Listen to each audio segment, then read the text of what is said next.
ഓനെ ഗംഗാവാലി പുഴയ്ക്ക് വിട്ടുകൊടുക്കില്ലെന്ന് വാശിയായിരുന്നു. എന്തു വന്നാലും അർജുനെ തിരികെ എത്തിക്കുമെന്ന് ആ അച്ഛനും അമ്മക്കും കൊടുത്ത വാക്കാണ്. അത് പാലിച്ചിരിക്കുന്നു. തടഞ്ഞു വെക്കാനാവാത്ത കണ്ണീരൊഴുക്കിൽ വിങ്ങിപ്പൊട്ടി മനാഫ് എന്ന ചെറുപ്പക്കാരൻ ഇത് പറഞ്ഞപ്പോൾ കൂടെ കരഞ്ഞത് കേരളം കൂടിയാണ്. ഇന്നലെ മുഴുവൻ കേരളം സംസാരിച്ചത് അയാളെക്കുറിച്ചായിരുന്നു.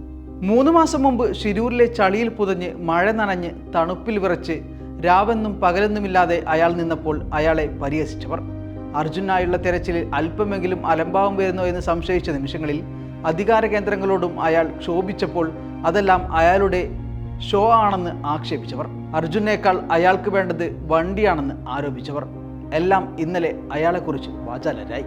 അർജുന് എൻ്റെ മേൽ ഒരു വിശ്വാസമുണ്ടായിരുന്നു. എന്തു സംഭവിച്ചാലും ഞാനുണ്ടാവുമെന്ന്.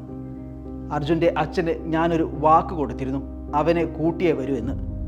അത് പാലിച്ചു. ജീവനോടെ കൊണ്ടുവരാനാവുമെന്നാണ് പ്രതീക്ഷിച്ചത്. അതിന് കഴിഞ്ഞില്ല. ക്യാബിനുള്ളിൽ അവനുണ്ടെന്ന് ഞാൻ ആദ്യമേ പറഞ്ഞതാണ്. ഇതിനുവേണ്ടി ഒരുപാട് പ്രയാസപ്പെട്ടു.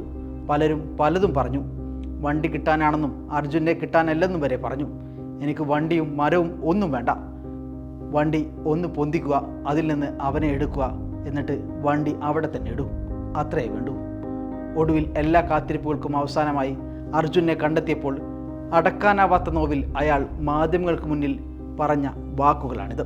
അധികൃതരുടെ വിലക്കുണ്ടായിട്ടും 71 ദിവസത്തോളം കാത്തുകെട്ടി അർജുനായി ഗംഗാവാലി തീരത്ത് അലഞ്ഞു തിരിഞ്ഞ് നടന്നവനാണ്. തൻ്റെ ലോറി പോയെങ്കിൽ പോട്ടെ, അർജുൻ്റെ ജീവനറ്റ ശരീരമെങ്കിൽ അത് കിട്ടിയിട്ടേ ഈ ഗംഗാവാലി തീരത്ത് നിന്നും പിന്മാറൂ എന്ന് ശാഠ്യം പിടിച്ചവനാണ്. ഒടുവിൽ വിജയം വരിച്ചവനാണ്. മനാഫ്, എന്തൊരു മനുഷ്യനാണ് നിങ്ങൾ! വെറും ഒരു ട്രക്ക് മുതലാളി അല്ല നിങ്ങൾ.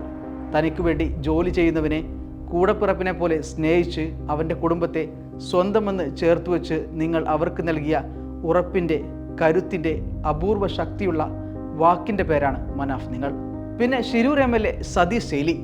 എത്ര മഴകളാണ് അയാളുടേതുപോലുമല്ലാത്ത ഒരു പൗരന് വേണ്ടി അയാൾ നനഞ്ഞത്.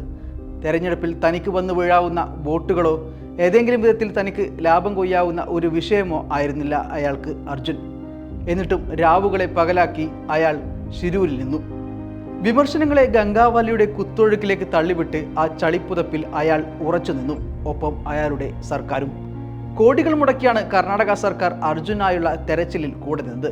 പിന്നെ യാതൊരു ലാഭേച്ഛയുമില്ലാതെ അപകടങ്ങൾ വകവെക്കാതെ ഗംഗാവാലിയുടെ ആഴങ്ങളിലേക്ക് ഉളിയിട്ട ഈശ്വർ മൽപേ. മാനുഷികതയുടെ ഈ മുഖങ്ങൾ നമുക്ക് പകരുന്ന പ്രതീക്ഷയും ഊർജവും തെല്ലൊന്നുമല്ല. ഇങ്ങനെ ഹൃദയത്തിലൊരിറ്റ് കണ്ണീരും പിരിശവും കാത്തുവെക്കുന്ന ഒട്ടനേകം മനുഷ്യർ. അവരില്ലെങ്കിൽ ഈ ഭൂമി എന്നോ വരണ്ടു പോയനെ. പ്രിയരെ, നിങ്ങൾക്കൊരായിരം സ്നേഹാലിംഗനങ്ങൾ.